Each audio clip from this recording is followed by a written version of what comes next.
website and participating in our program. So, of course, we don't have to tell the devotees about your accomplishments. So, thank you very much. Over to you now. Okay. When would you like us to start? If you want us to chant Radha Madhav, we can do the Radha Madhav chanting for you. Chanting? Some kirtan? Yeah, I have a short kirtan. Yeah. Okay. Would you like to do it, or would you like to ask us to do that? Either way is fine. I don't mind doing it. I don't mind. Okay.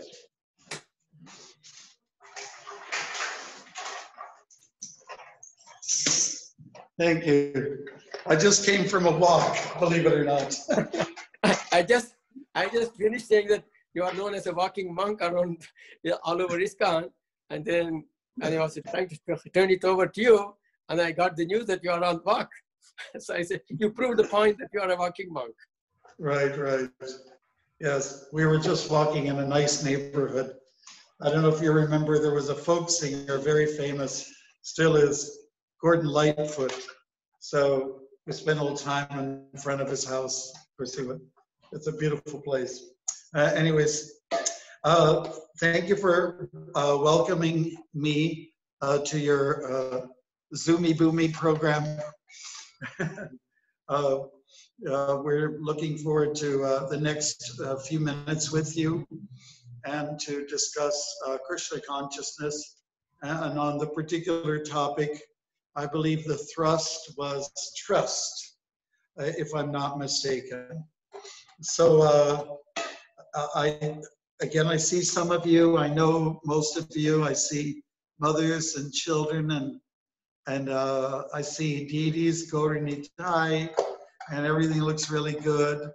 It looks fantastic. So I hope you're all enjoying the mantra that everyone's talking about, stay home. But Prabhupada used to say, go home, and say, stay home. First of all, you have to know what home is, right? And it just happens to not be where you are right now. It's in another place. It's called the Param Dhamma.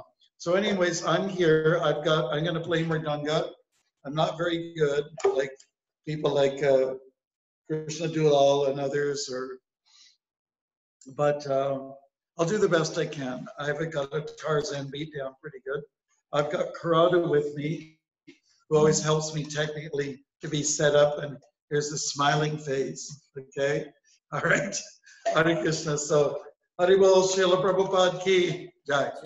All right, so I guess we'll sing Jai Radha Madhava. That's what we're accustomed to doing. All right, Jaya Radha Madhava Kunja Bihari.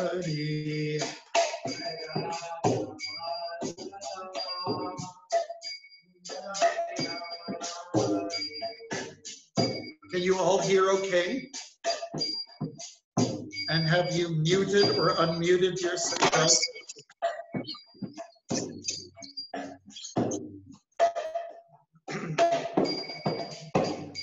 Jaya Radha Madhava Kunja Bihari.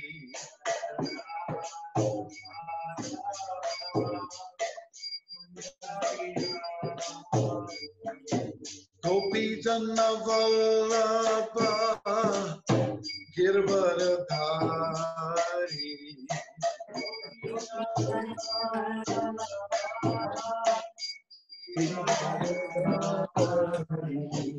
Gopi Janna Vallabha Girvaradhari.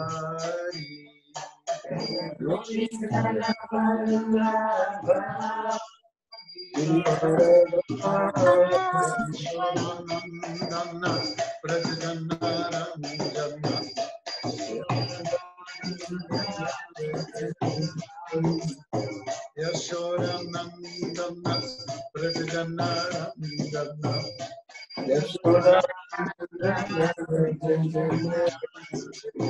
Janakira Vamachari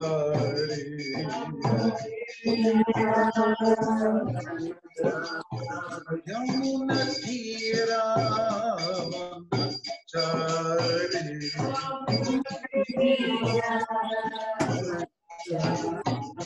Jaya Radha Amadava Gunjabi Hari Jaya Radha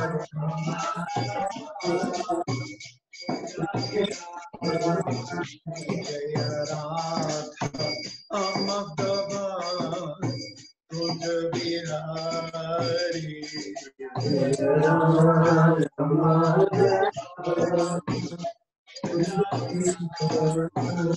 Jaya Radha Amadava Gunjabi Hari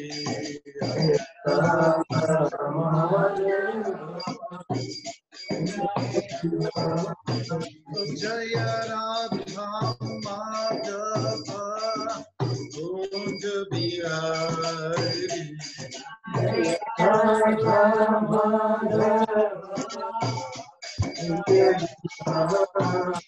Jaya Radha Madhava Kunj Bihari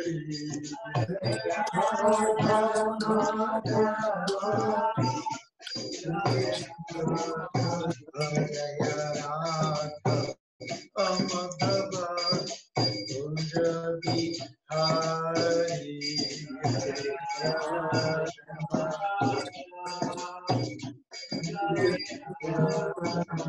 Jaya Radha Amadhava Kunj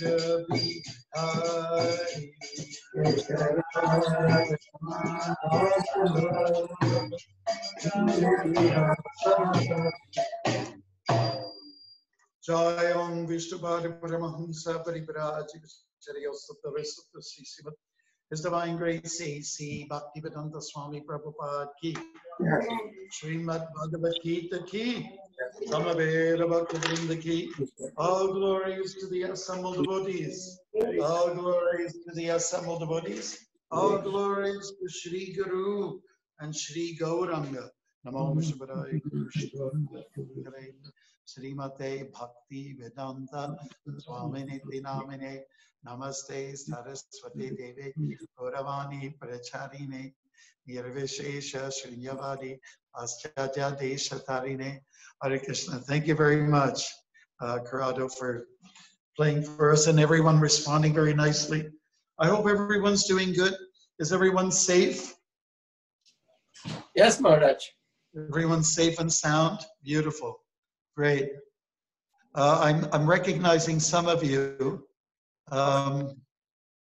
So everyone's practicing social distancing? Yes? Yes. Okay. We've been very good at social distancing from Krishna for a very long time, for many lifetimes. We've kept our distance from God. And when you come to Krishna consciousness, you're saying, I think I should be close to you. After all, Krishna is close to us. In chapter 6 of Bhagavad Gita, Krishna talks about Jnana Yoga and how God is there in the heart of all. Good. So is Ilya there with us today? Yes, Maharaj. Hare Krishna. Okay, good. The topic of discussion was to do with trust, correct? Is that the main thrust of the word? Yes. Okay, good. So I'm chosen a verse from Bhagavad Gita. Everybody sees the Gita.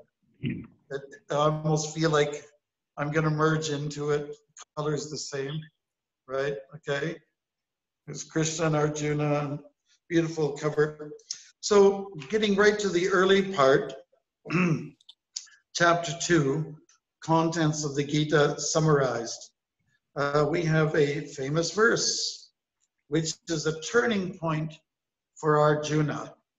Turning point, like some of the boys there, everything spins around, you're going down the road, or maybe you're canoeing, kayaking, and then the river turns. and then you have to turn with it. Otherwise, you'll hit the shore. So Arjuna, he was like this. I'm going ahead. I'm going on with my duty. I'm going to do with what I was set out to do for the last 13 years. I've been working my way up to this point, and then suddenly, bang, bam, or whatever you want to say. Everything was, he just hit a brick wall. And he was on that chariot, that glorious chariot with Krishna, who was his driver. And he looked at the opposing army, the Kauravas, and then after having a brief look at the people there, his guru, his grandfather, his cousins, and several respected men, and he decided, I can't go on with this. He just made a turnaround, said, I can't do it. But then Krishna helped him with this. So here's a verse which helps us to appreciate that Arjuna lost a sense of trust, confidence, and he became very weak. Everybody gets weak sometimes, right? So here it is from chapter 2. Karpanya dosho pahata swabhava Prajchami tvam dharma samudacheta yat shriyasyan nistitam bruitan me shishastihang shadimam twang prapanam. Can all of you repeat that, please? Oh, they can. Okay, all right. It's okay. It's okay. I was just actually joking. Here is the translation.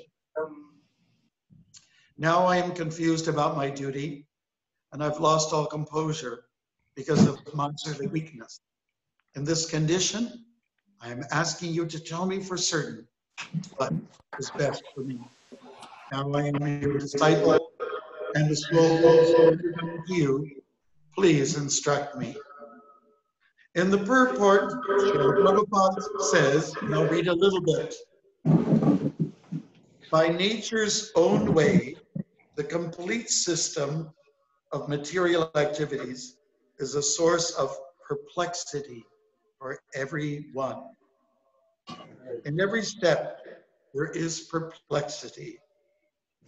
And therefore, it behooves one to approach a bona fide spiritual master who can give one proper guidance for executing the purpose of life. All Vedic literature advise us to approach a bona fide spiritual master to get free from the perplexities of life, which happen without our desire. They are like a forest fire that somehow blazes without being stopped by anyone. There's a bit of noise there. Yeah, we noticed. Okay.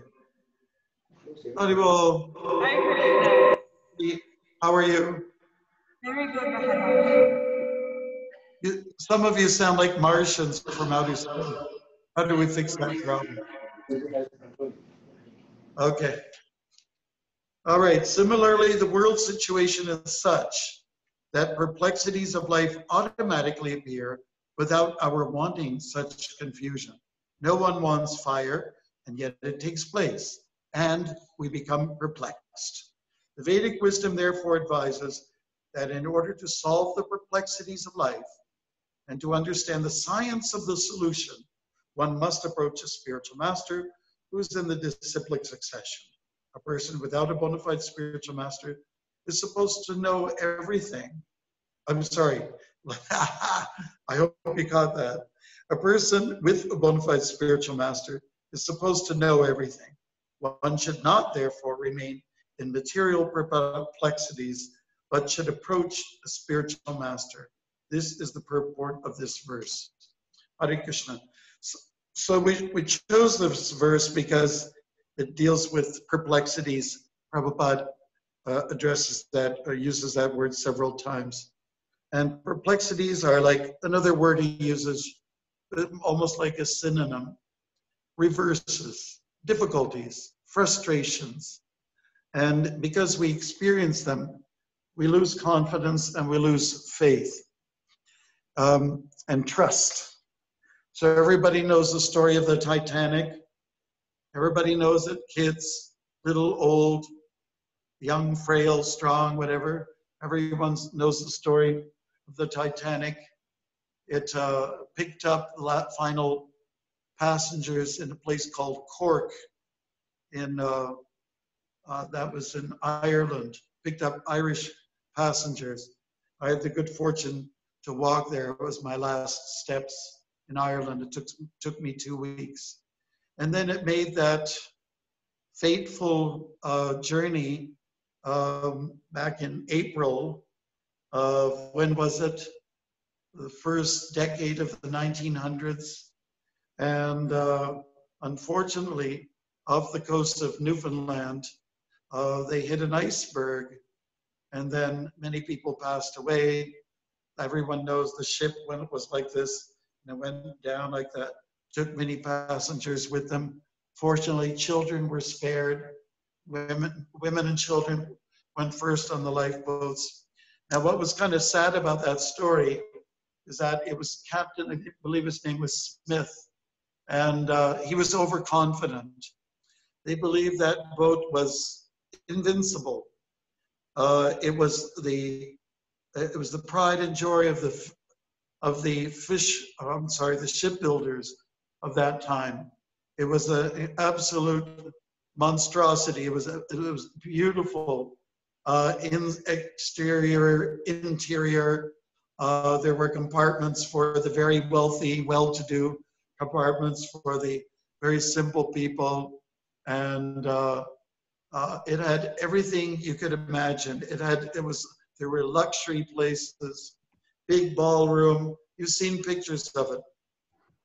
So everyone was overconfident, including the guy running the ship. And we know that on the first journey, it just didn't make it because they didn't understand the dynamics of the iceberg.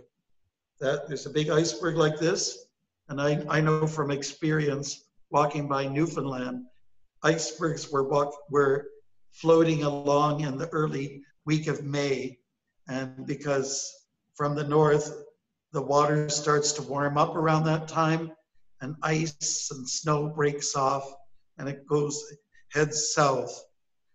So there was trust and maybe a little overconfidence, and behind overconfidence, there's something we call ego.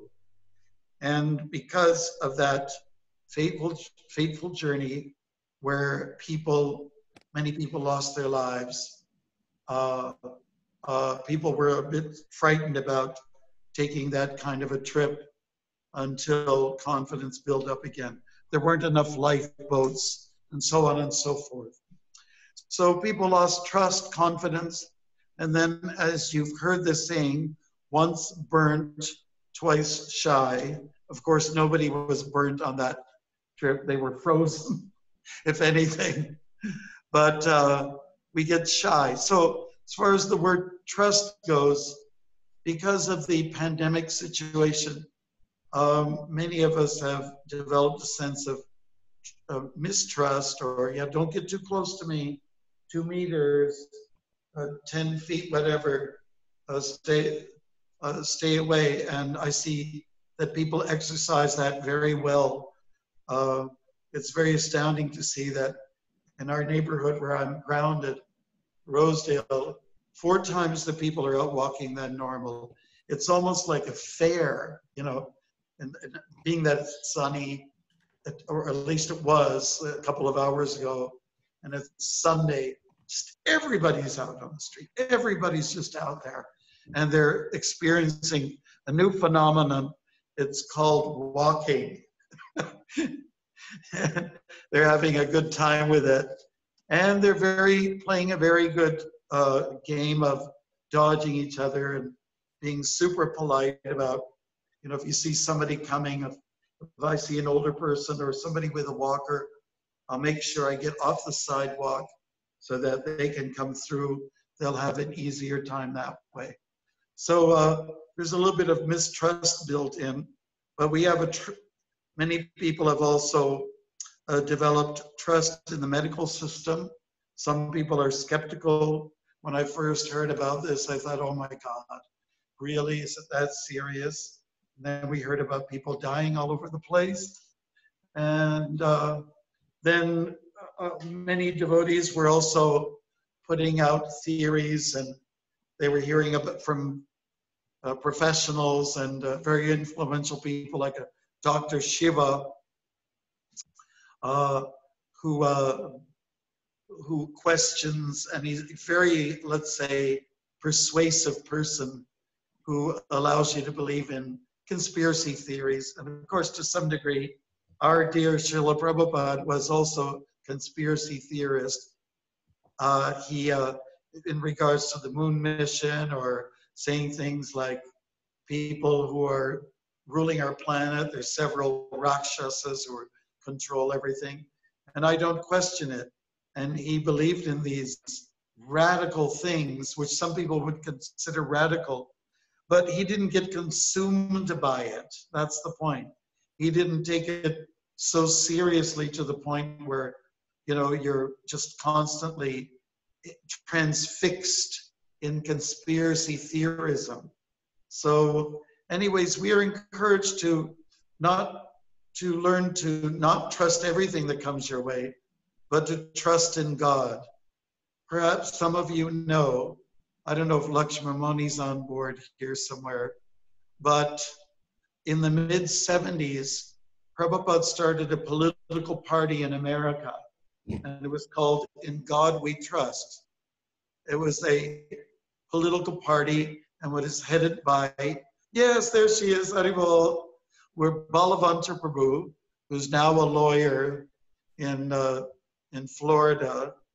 And yeah, Prabhupada had some confidence. He felt that now's the time to do something.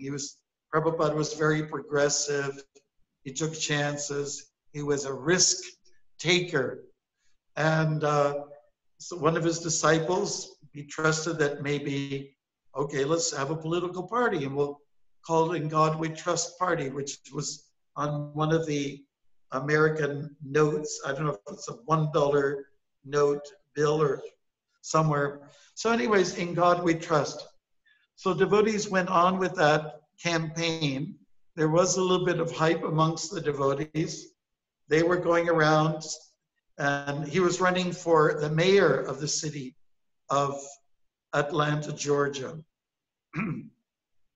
Everybody knows Atlanta, Georgia. It's down south, and, you know, Scarlett O'Hara, you know, in Gone with the Wind, you know, the Civil War this was one of the highlighting spots of the war, the Civil War that went on at the time. So that's Atlanta, Georgia. And so it's an amazing city, very progressive. Many different kinds of people live there. People of different ethnic backgrounds. I believe Coca-Cola, it's the head office is there. Well, for whatever it's worth. Devotees were on the political campaign, and they wanted to see Balavanta succeed. So did Prabhupada want him to succeed. So he was doing his talks, his campaign talks to crowds, and devotees were delivering prasadam. I believe it came in the form of fruit. And of course, kids especially like that. That was a new treat coming from a politician. No one had ever done that before. But somehow or other, the party it lost its traction somehow. And devotees were with the party, were losing a little bit of their sense of Krishna consciousness. They had to spend so much time with their campaign, and they were losing a sense of sadhana, and so Prabhupada canceled it. So in God we trust. We believe in that. We trust in God. So at the same time, while people are dealing with the pandemic dynamics and how, well, anybody can maybe be a carrier of this virus, the coronavirus. And indeed, some people have been victims of the virus. So therefore, lack of trust in each other and sometimes in the system. But we also have to keep one thing in mind.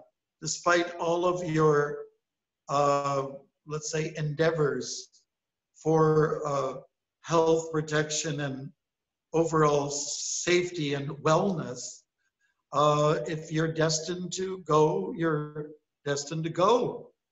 You must leave, and nothing can stop that destiny. So because we trust in Krishna,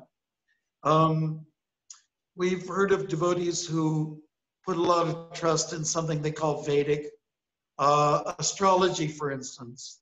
I've seen some people, they trust so much and have confidence in the latest read or articles on what is their horoscope, what's the reading for today, and they go at it like it's like scripture, and it's the absolute truth, and they believe in it so much that they forget their sense of Krishna consciousness and almost put Krishna on the back burner.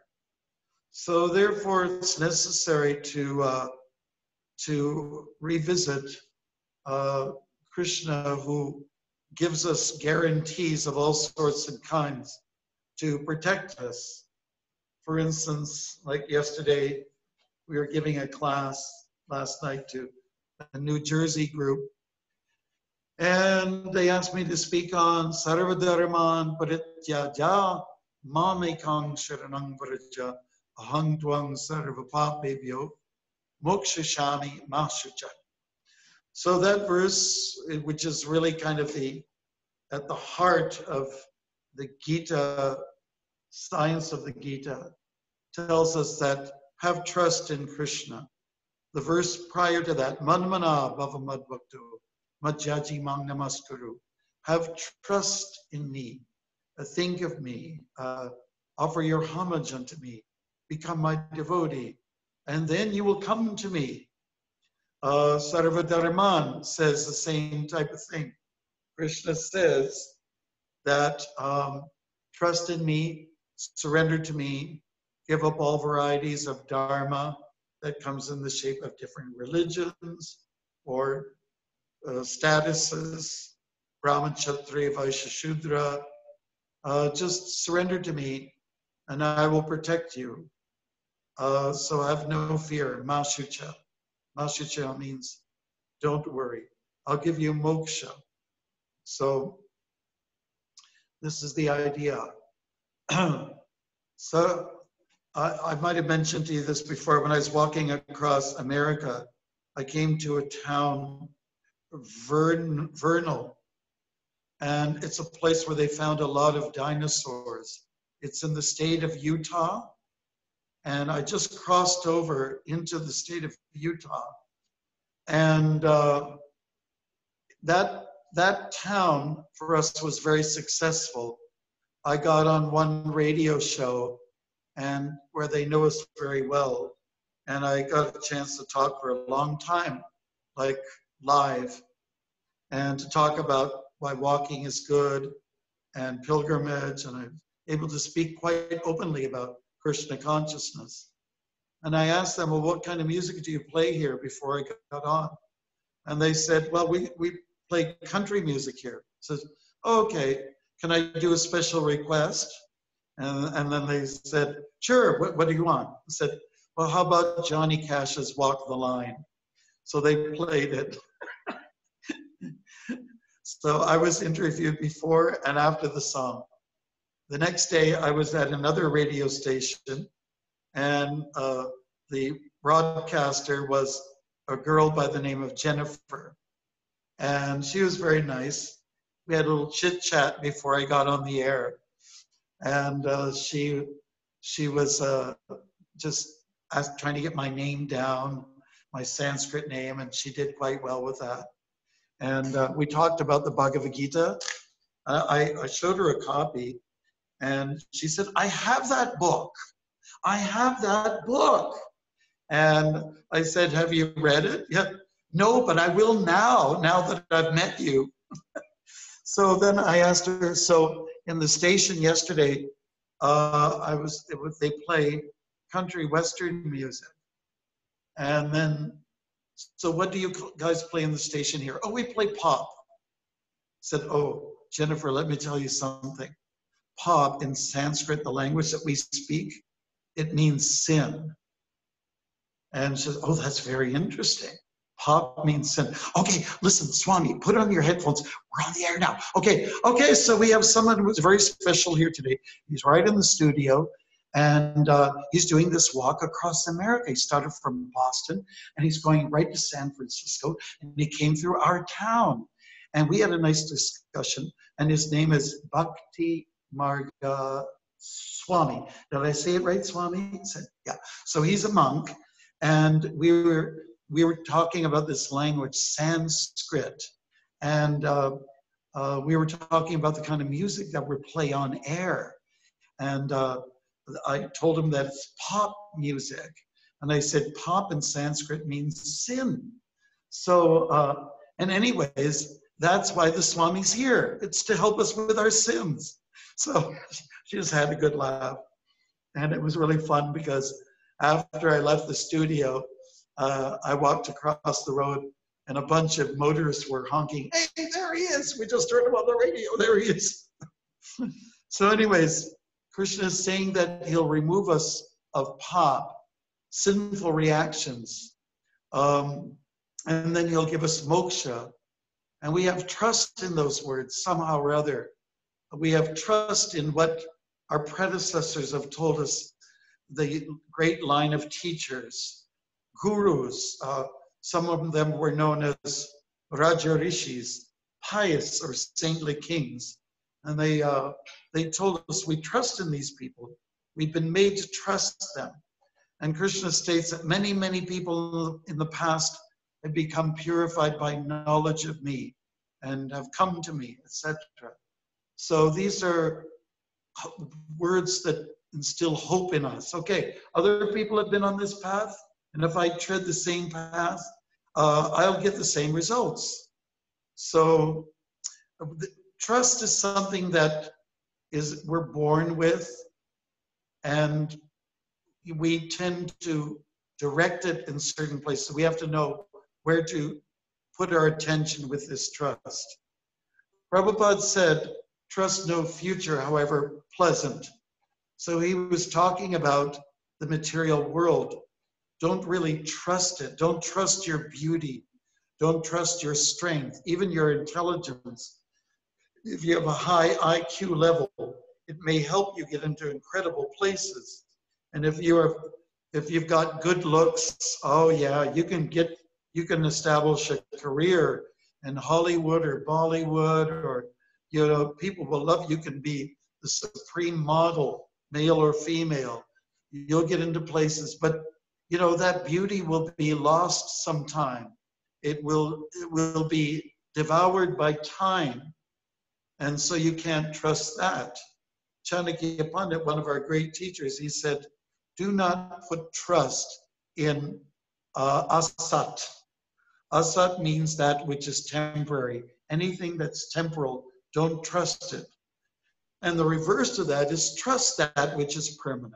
So trust in the soul, trust in Krishna, trust in the spiritual world, trust in the words that emanate from the lotus lips of people who live by the spiritual path, and so on and so forth. Prabhupada wanted a society made up of love and trust. And we know that if you read some of Prabhupada's letters, and letters that were lodged towards him from his students and disciples, that Prabhupada was giving a lot of direction administratively, and but basically he was saying it's good to have policies, but ultimately love and trust is what wins the day for everybody. There must be love, and there must be trust, and there must be cooperation. He said, you can demonstrate your love for me by how well you cooperate with one another. When you work like a team, like we're hearing about Ottawa's, it's boosting its book sales, the distribution of Prabhupada's books, BBT books are on the increase, and it's not even the Prabhupada Marathon in the month of December. So, that can only happen as a result of people working together and like a team. Like if you're on the sports team. Last year, actually, I was in Toronto when the basketball team won. The Raptors won, and it's the first time a basketball team won outside of the U.S. And so the city was going absolutely crazy, and and so people have built up a trust that our team can win again. Of course, with COVID now, nobody's playing in the arena, so to speak, which is kind of sad. I remember I was trying to sleep at night, and I was the game went kind of overtime, and there was it went on into the wee hours of the morning, or late at night at least, and I was hearing the neighbors next door. They're going, "Hey!" And that means they want to score, and or they would boo. So in the end, I found out, okay, we won. Great, a great boost. And then when they were having a big parade downtown, there was some shooting that went on. For God's sake, this is the material world. Do not trust that which is ever changing. Just like, can you trust your mind? Can anybody who's listening, have you ever really been able to trust your mind? Is there anybody who can honestly say, put up your hand, or put up your hand if you can say that I don't trust my mind? That's better. I don't trust my mind, right? And the reason why it is like that is because we have experience. Experience gives a lot of, let's say, influence. Yeah, experience gives influence and helps us to decide when we need to make decisions. So when we trust in the material energy, you can. It's just like people go for a camping trip. They try to arrange a camping trip. They plan it out all year long, and they're going, and they got a week to do it, and then they're hoping for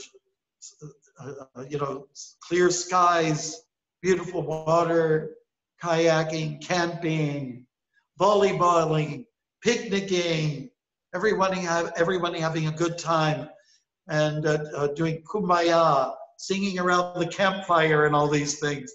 And then what happens? It's Friday night, and a big storm comes, the worst summer storm, and it pervades throughout the whole week. So, you just can't trust. There's nothing you can trust in this regard. But we can certainly trust in that which is permanent and what Prabhupada has given us. So I would encourage devotees to steer away from conspiracy theorism. I don't think we should necessarily trust all reportings in the news either. I think we have to, just take everything and that we hear or see, and not necessarily trust it, and trust more in what that which is permanent. So we have Shastra. We should have a lot of trust in the sadhana that's given to us. That's one of the most important elements that helps us build our Krishna consciousness. Trust in sadhus. We abide by a philosophy that says that of all forms of worship of Vishnu or Krishna is the topmost. but better than worship of Krishna is worship of the devotee. So they are to be revered. Now, when it comes to talking about devotional life and statuses of devotee, not everybody's on the same level. You may not be able to trust a Kanishta Adhikari. A Kanishta person is somebody whose devotion is not so yet developed. It's something like if you plant a tree, like we did I was in Winnipeg and we helped one devotee. She bought a new property and we helped her plant some Saskatoon bushes in her backyard. And it's known that you don't get Saskatoon berries the next year. I think it's the second year something will come. So it's not like everything will, manifest immediately. Same thing for a Kanishti devotee. They have a lot of faith or trust in Krishna, but they may not trust devotees or not have that adoration. They also don't have so much faith built up. They haven't read sufficiently. Their bhakti is a little bit frail. It's brittle. So while we can see somebody who's just maybe like what we call a neophyte, that they manifest some very good qualities, and we can sort of highlight that and encourage them, but we may not trust everything in them. So a perfect Brahmin or perfect lady and gentleman, which is what Prabhupada wanted us to be. He wanted us to be molded as such that we should be on that platform where we can be trustworthy. Rupa Goswami tells us in the Upadeshamrita that reveal your mind in confidence and give trust. But you would only do that to someone who is trustworthy, someone that you can really confide in. And many of us sometimes have to confess our weaknesses. And that solves half of the problem, just being able to confess. So I was raised a Catholic. I don't know how many of you are. I know, Lakshman Moni, you were born into the Jewish tradition. But let me tell you, I used to go to the Catholic Church and I used to go into the confessional. And there's 3 compartments.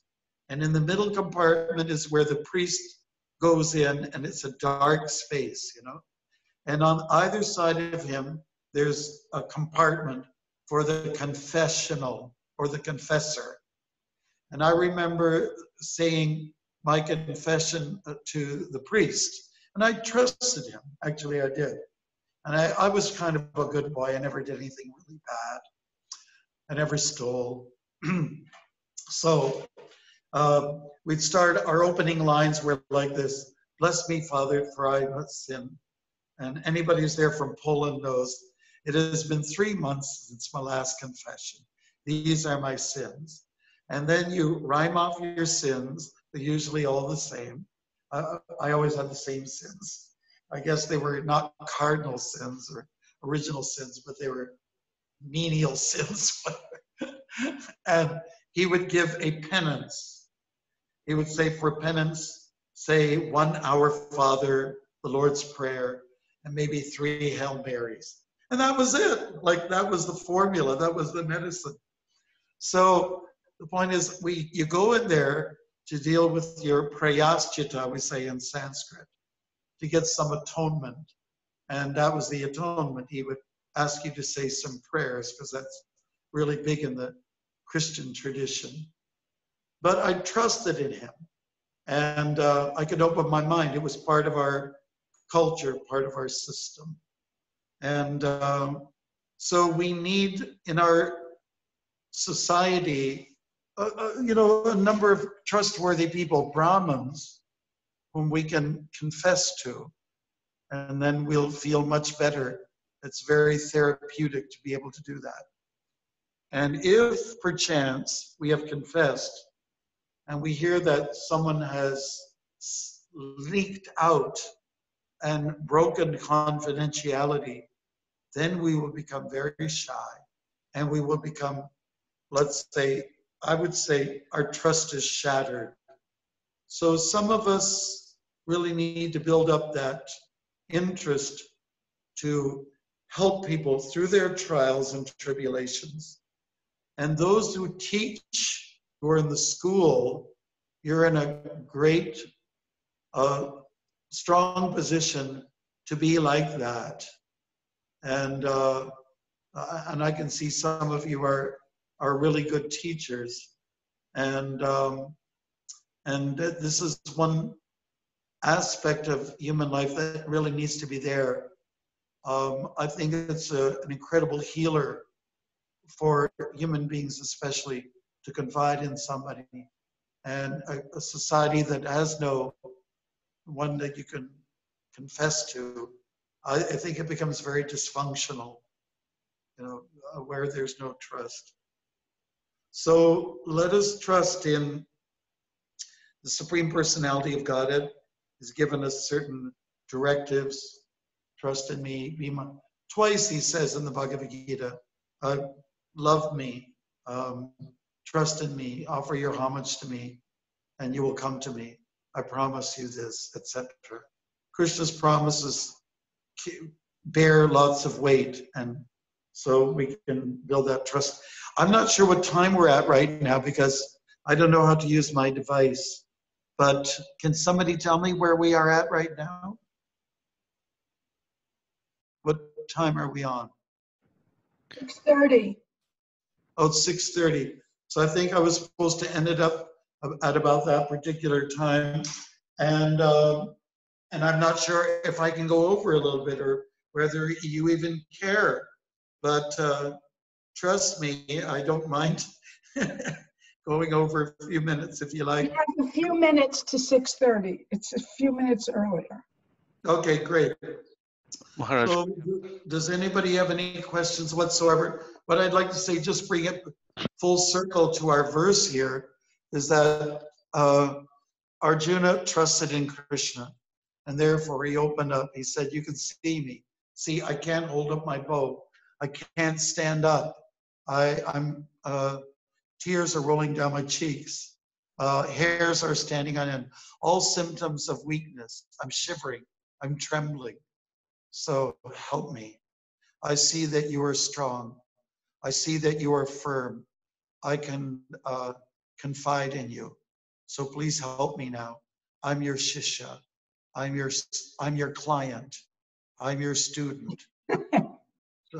So bring me to the point of strength again. And then Krishna gives all the lessons, and that built up a lot of strength in Arjuna, because he had lots of questions and he had lots of doubts. Krishna cleared up those doubts. Arjuna went for clarity, and wherever there's clarity, wherever things get cleared up, there's no doubt there's going to be more questions that are going to spring up, And so we want a life of confidence, and Prabhupada has given that to us. He encouraged us to stay away from those nasty things.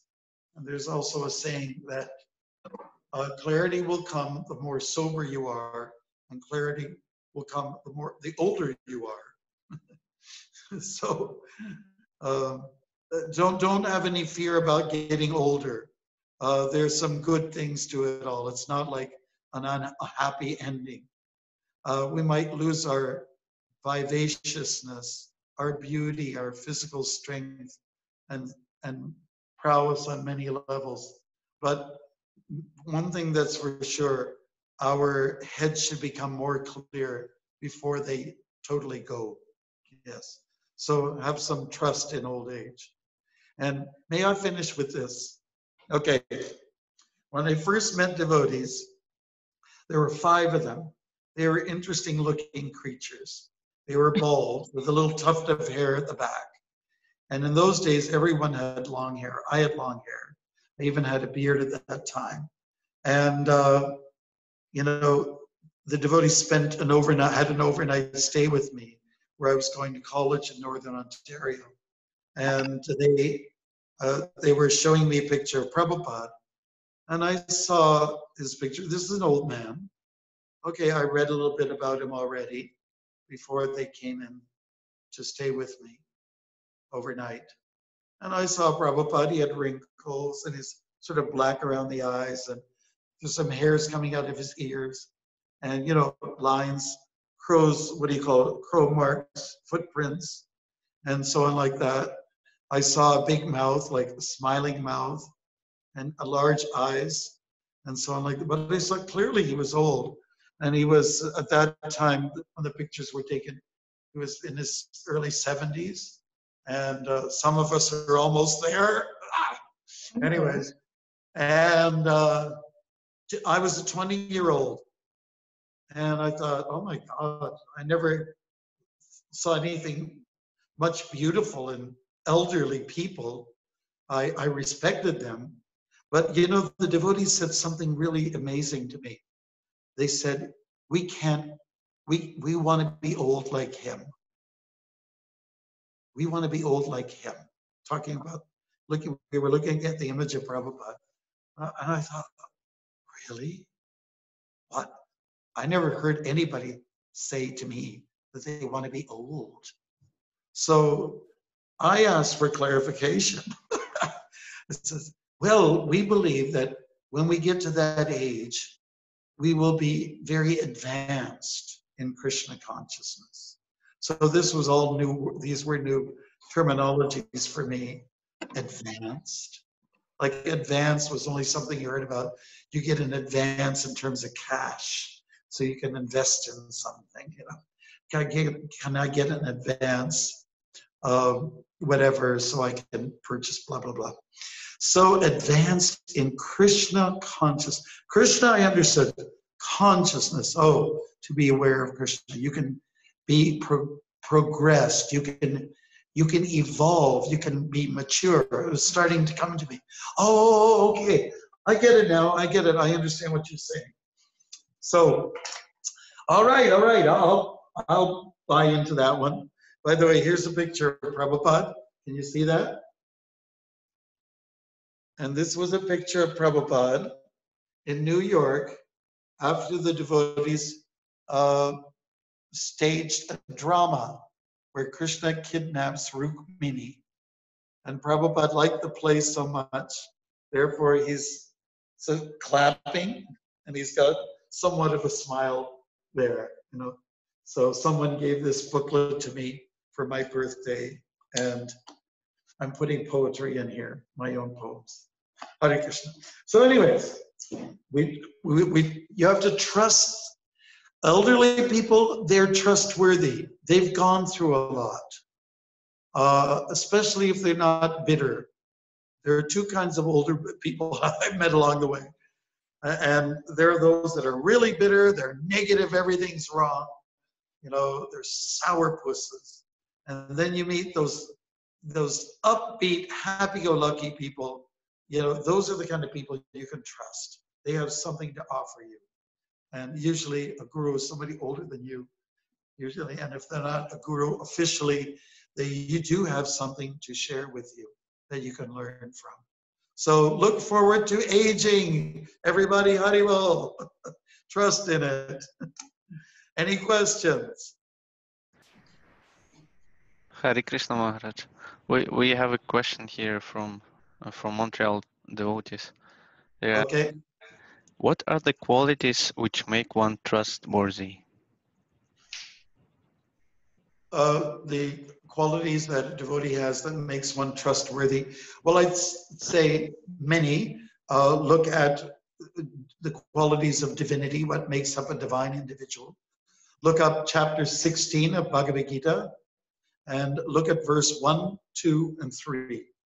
And if you've got all 26 down pretty good, if you can see that in the individual, you have got a good program going.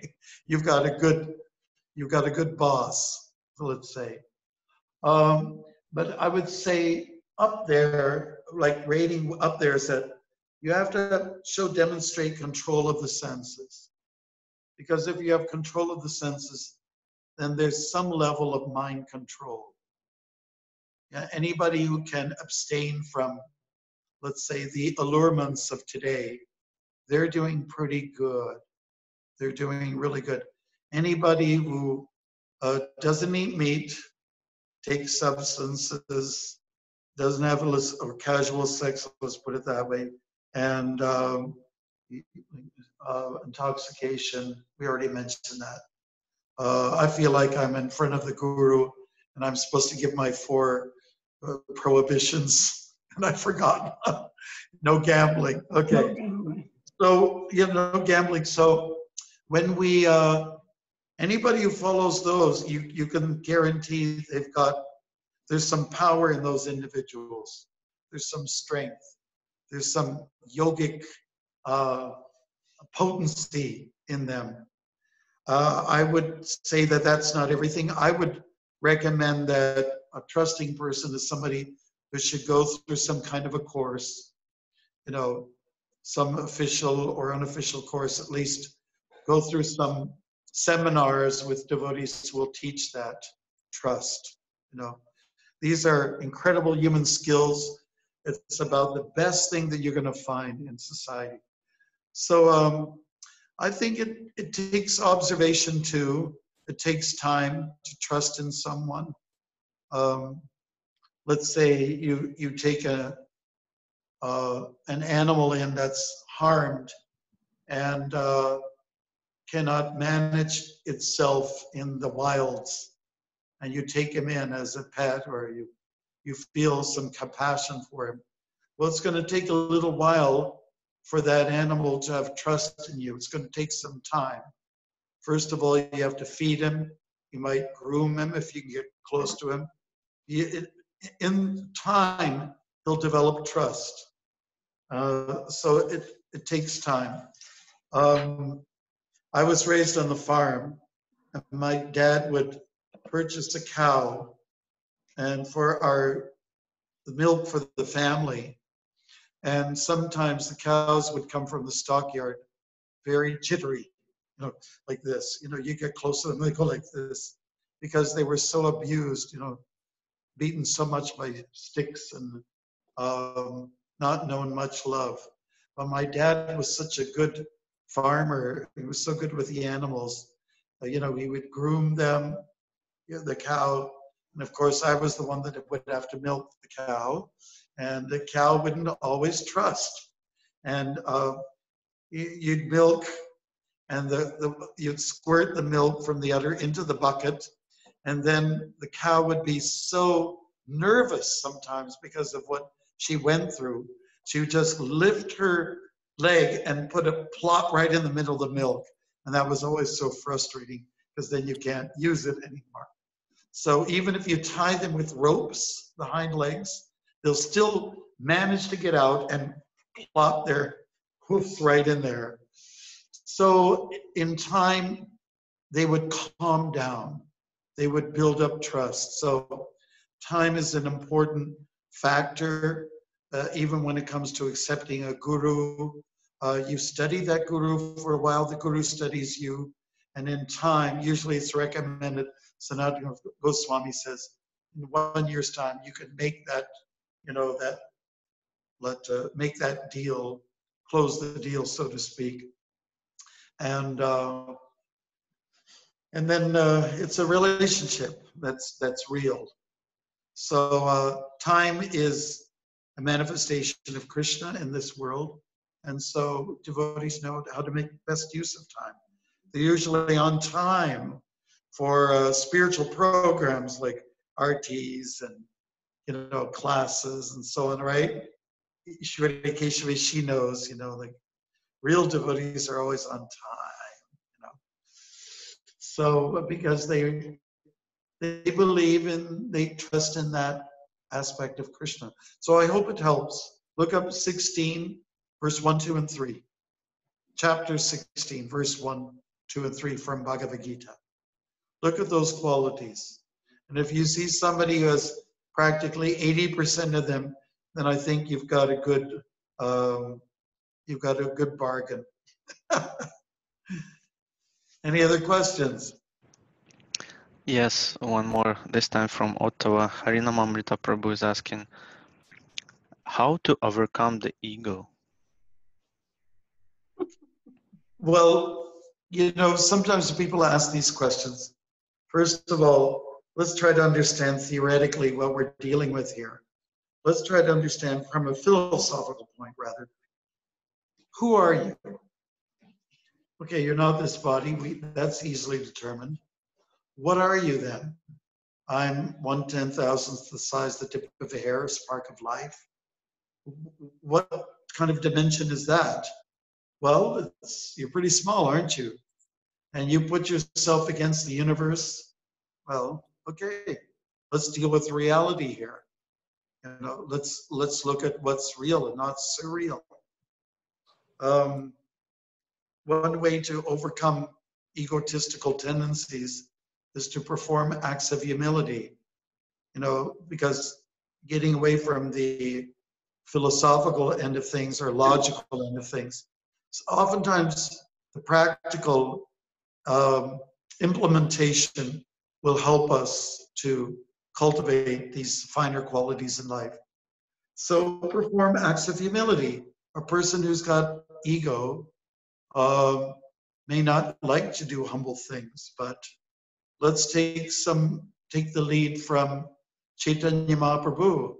He was got down on his knees and he cleansed the Gundita temple, and he was like the Pope for the Gaudiya Vaishnavas, you know. Let's take an example from Krishna, who acted as chariot driver. He acted as a messenger on behalf of the Pandavas. He was at where the shoes were to be taken off. He was hosting people at the Rajasuya sacrifice. These are impressive examples demonstrated by God to show an egoless, let's say, quality.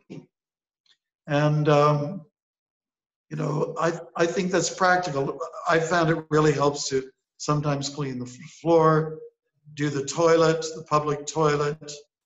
And I think it really helps the ego. So get down and do it and volunteer. And some people will even give you a little bit of a compliment. Hey, wow, you're a Maharaj, or you're a Mr. Temple President, or, you know, Mother Superior, and you're going down and you're doing these humble things. Wow, so it's inspiring for people. So do the practice, perform humility. Don't just say, hey, Dandavat, Maharaj. Okay, like some people say, Dandavats, Maharaj. Well, why don't you do it then? You know, Dandavats means go down like a stick and offer obeisances, and you return the favor. You know, so do it. Don't just talk about it. Somebody described ego as being an acronym for edging God out. So if you keep Krishna in the picture, then there should be a greater opportunity for or a better chance for humility to kick in. Surrender cannot happen without humility. I hope that helps. Thank you. Why don't you make a list of the things that will practically help you to deflate the ego? And, you know, on my walks, I've met all kinds of dogs, you know, because dogs love to go after people on the road. And I've met some real nasty, snarly ones. And I've also met some that they're just full of hot air, like some German, what do you call it? Those German stuff. Anyways, and they'll come and they're with a huff and a puff, and they're ready to blow your house down, and they're ready to bite you, and then all you do is you just extend your hand out there, and they accept it. Oh, you're just petting me. So they just, well, what was all the hot air about? What was all the barking about? So most of us are just, that's really what ego is. It's like a big balloon full of hot air. You just put a little prick in there, a little needle, and it deflates like anything like that. So the deflating of the ego can practically be realized by doing pragmatical things, you know, do humble things. Now a lot of people are at home. You know, when I was walking through Chicago, one guy was kind to help me with my, you know, with my legs. He gave a real good massage. He was an expert in the field. I think, Lakshmani, I think you maybe know what I'm talking about. He moved to Texas. Yeah, he was really good. And he told me, so, you know, Swami, he was working on me. So Swami, like one guy recently came to me and said, how can I have a good upper body? How can I, you know, be big up here? How can I attract, you know? And he said, well, I've got 4 things for you to do. And clean the house. He said, clean the house. Eat lots of greens, work on the garden, and do a lot of walking. And then the guy insisted, no, I'm talking about, you know, looking really big and biceps all over the place. Okay, I'll give you the answer then. I'll tell you the real truth. The truth is, clean the house, work in the garden, eat lots of greens, and go for a lot of walking. So it's the simple things in life that can bring about that meekness that we need to demonstrate in order to be a successful human being. Hare Krishna. Any other questions?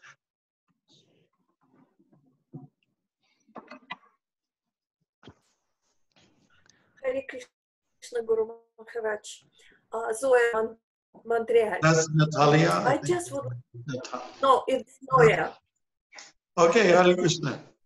Hare Krishna. I just would like to share with you a short story which happened yesterday morning with one of my friends, devotee, 65 years old. She was walking on the street and she was attacked in the morning. And she was like so... She was attacked by what? By a big woman, strong, and she was just like approach her with the bucket of garbage, like a garbage bucket. It was empty. And she tried to put that bucket over your head. And you know, Vera, her name, she was so like, she said, you know, I was so surprised. I stayed so calm in myself. And what she said, what she did, she just looked straight in her eyes and she said 3 times, Narasimha, Narasimha, Narasimha. And the woman, she just threw away the bucket and she turned and passed, and she left. And it's amazed me, that story. That's about trust in God. Thank you. Oh, that is a beautiful story, and I hope it doesn't happen to me. I mean, you know, someone trying to throw something on me. Yeah, so trust in the name. This is a critical point for everybody. We're in a humble frame of mind, in a prayerful frame of mind. We should be able to give a licking to the ego, meaning, you know, beat the mind, beat the ego when we approach Krishna's name in a humble frame of mind. And that takes a fresh outlook every day, every new day. It's the same thing. We're dealing with this crazy monkey mind. And it says, please, Krishna, help me with this. Help me to cultivate a more simple side of myself. And help me to realize I'm very small and you are very great. Yeah. So prayer can help, for sure.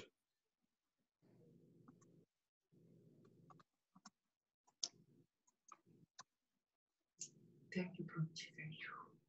Anything else?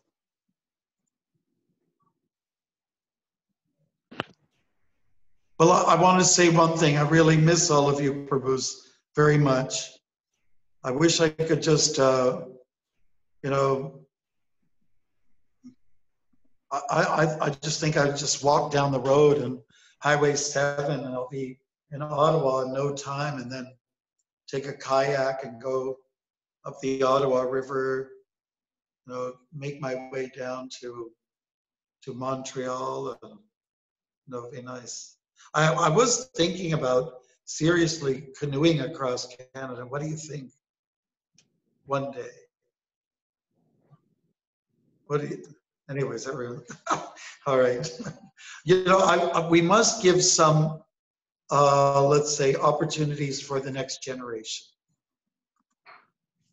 Right? We'll let them do some snazzy things like that.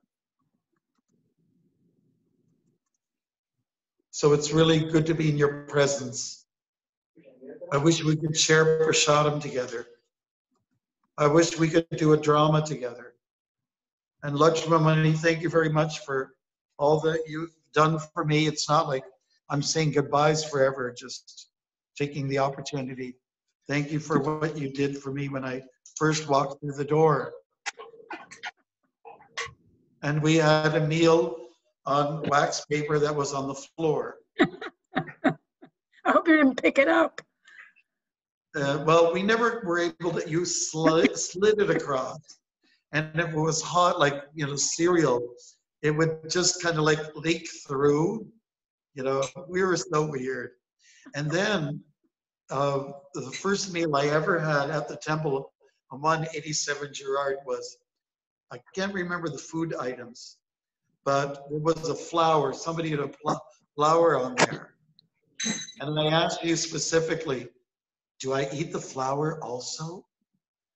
And you said, well, you can if you want. It's prasadam. Bibi Govinda Maharaj is always talking about how he saw me eat flowers, and that was how he decided that these people must be far out.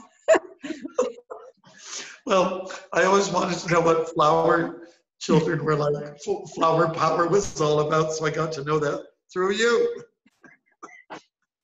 Hare Krishna. I'm still into flowers, although I don't eat them now, but I grow them a lot. Well, the other day we had dandelion pakoras. I turned our cook on to them and he did a splendid job. And right now there's a lot of good wild stuff going. There's a mustard plant with white flowers. It's a garlic mustard. It's supposed to make a nice pesto. And what else is out there now? Nettle's coming up. And we had fiddleheads a couple of weeks ago. And yeah, it was Rajabhumi's dad who turned me on to fiddleheads about 3 decades ago. And they're wonderful. There's a lot of good stuff out there right now. Everything smells so good, isn't it? The lilacs, oh, just, and white flowers. It's like, you wonder, why should I go to the spiritual world? I got it here. And then a mosquito comes and bites you somewhere where you don't want it to bite. And it's, oh yeah, okay, thanks for the reminder, Krishna. Thanks. All right. So what time is it now? Any other questions or comments? Krishna Dulal there is Mandalaram there. I want to congratulate him for the boosting the book distribution. And of course, Guru Prasad. I call Guru Prasad once in a while, and my finger goes to Guru Prasad Swami, you know, on my contact list. And then he said, yeah, hello. And so, oh, you're the wrong Guru Prasad. But anyways, you know, so let's talk. Yes, Guru Prasad Swami, good friend. Hi, everyone's doing good. What are we doing with the Quebec Vaishnava retreat? We're talking about it, Maharaj. Probably the Toronto Temple's going to be closed all summer. No Rath Yatra. I can't imagine that we're going to be able to have the Vaishnava Sangha Festival. Yeah. Well, you'll have to think about that carefully, and just whatever the, I guess whatever the government policies are. But we heard You have to Maharaj. plan ahead in time. You have to have a down payment and all that. So it's a little hard to decide.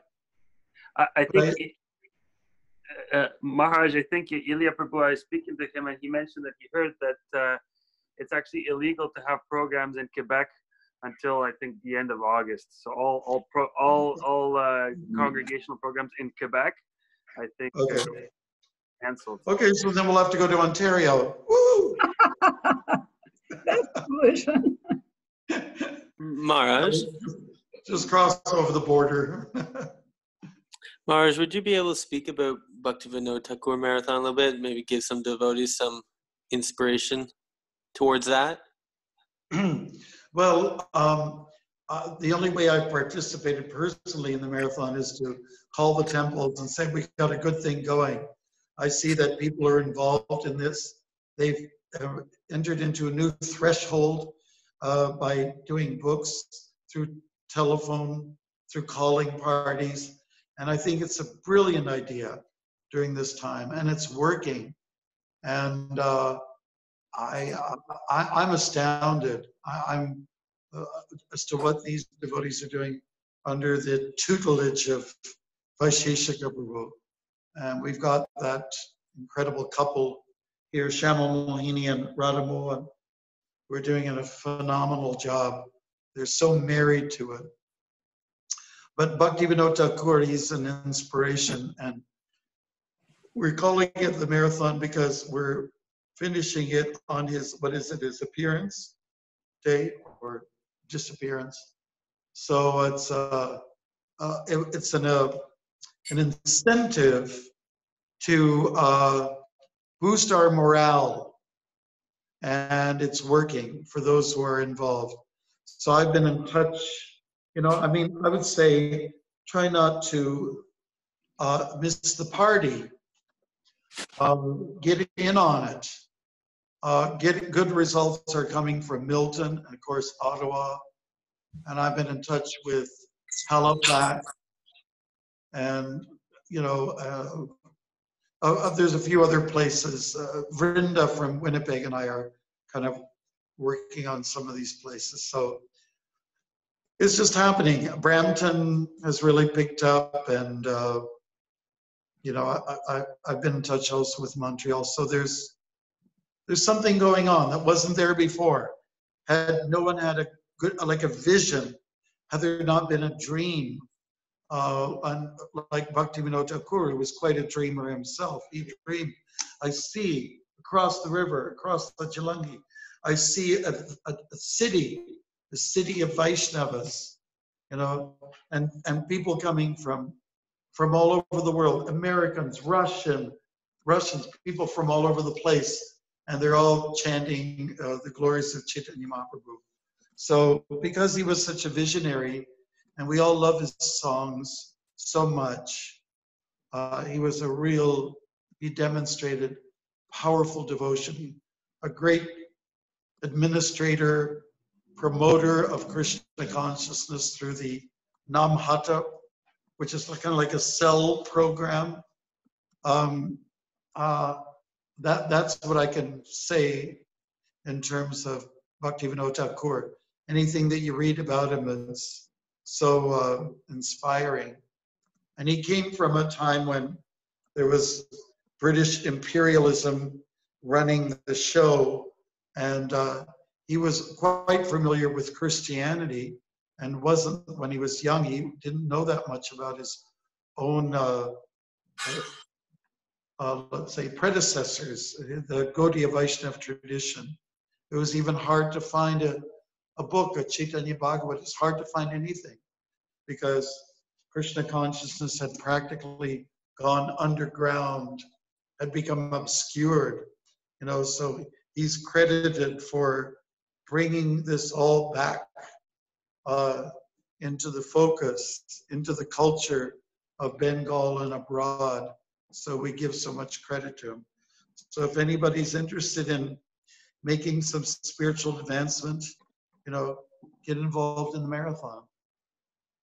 Yeah, marathon, marathon. Mara means death or kill or something. So kill Maya with the marathon. You can tell him, Mar e tam. Mar e tam. So I'm going to have to go soon, unless if you have any other questions. Lakshmamoni, do you want to just say any little thing about trust? I can say that once broken, it's very difficult to repair. So we should be very, very careful. Actually, Yeah. I was thinking when you were giving it a definition, someone was asking how to recognize someone to trust. And actually the first and second, well, the first verse of Upadeshamrita is also very instructive and very simple to see who is qualified, the nectar of instruction. Right. And that's why my answer was along those lines. When someone exercises good sense control, then it means that they have some power that you can. And also free from the propensity to criticize others. Yes. Vacha Vegam, Manasakro Vegam. Yeah, very nice. Thanks for that. Anything else that comes up? Okay, so I'm going to have to take a little prasadam, and then usually what we do in our neighborhood, right here on Roxborough Street, all the neighbors come out and they bang their pots and pans, blow their whistles, bring out their shakers, and we do that as well. And we bring out a didgeridoo and a djembe and a conch shell, and we have a great time with the neighbors. We didn't even know people lived in these big houses. But it's really brought us all together. So COVID-19, is negative, but there's some positive stuff that arises out of all of this. And I believe that Krishna consciousness means to see the hand of God in everything. And I do believe Krishna is shaking some people into reality, giving us a good hard kick in the head. I'm enjoying the quiet more, and I see people are a lot more friendly and they're out and about. I never dreamed that cars would come to almost like a lull, and everybody's out all over the streets, like on the street, literally on the street, because they don't want to get too close to somebody on the sidewalk. And everyone's respecting the distance. Incredible time. Okay, so muchas gracias. De nada. Thank you. Haribol. Thank you so much. Krishna. Anytime you want to do this again, I'm totally open. Thank you. Thank you, Maharaj, for being with us for this evening. We really appreciate you kindly accepted our invitation, and we learned quite a few things from your talk. And as usual, it's always sprinkled with some humor, and it makes it very interesting. So once again, on behalf of all the devotees, and both in Ottawa and Montreal, as you know that Montreal devotees also joined us in this evening. So thank you, Guru Prasad. And can I just offer you? This is a short poem that I wrote recently. Do you mind hearing it? Please go ahead. Okay, it's not totally Krishna conscious, but I mean it's just one of those self-help type of things. Okay, so because I'm putting poems together, most of them have to do with Prabhupada and stuff, but there's a few that are kind of secular. So it's called Shoot for the Stars. Shoot for the stars. Go beyond Mars. Bow and bend low. Humble we go. Attend to detail. Then you won't fail. Be that optimist, not that I'm pissed. Do not procrastinate. for virtue cannot wait. For all have regard, that, or just remain hard. To pull out of vice, take some advice. Make a new friend, loneliness will end. Always move forward, reverse has no reward. Without determination, expect termination. Life is oh so great, step up to the plate. Haribol. Wonderful. Haribol! Thank you. Very nice. Srila Prabhupada ki. Jai. Jai. Can I get a copy of that one? Haribol. Hare Krishna. Hare Krishna Maharaj, thank you. Hare Hare Thank you, Hare Bol. devotees. Yeah, I want to also thank all the devotees who joined us this evening. Thank you for all of you. We'll see you again next Sunday. Hare Krishna. Jai. Stay safe, stay inspired.